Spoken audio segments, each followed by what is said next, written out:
Reset your oil change indicator. If you have a keyed ignition, you're going to put the key in and flip it over to on.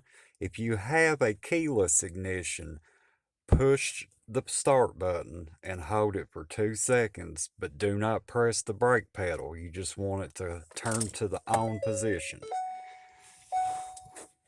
And then what you're going to do next is you want to press the brake and gas pedals both at the same time and keep them held down.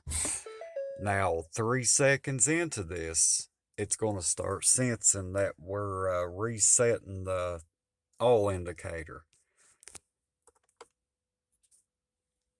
Now keep them held down for an additional 25 seconds and then it will completely reset. So we're just going to keep waiting for it.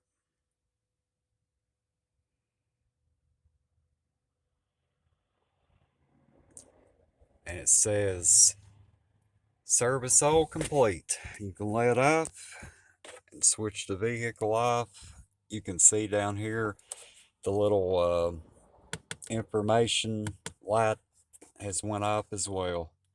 But thanks for watching. Don't forget to like and subscribe.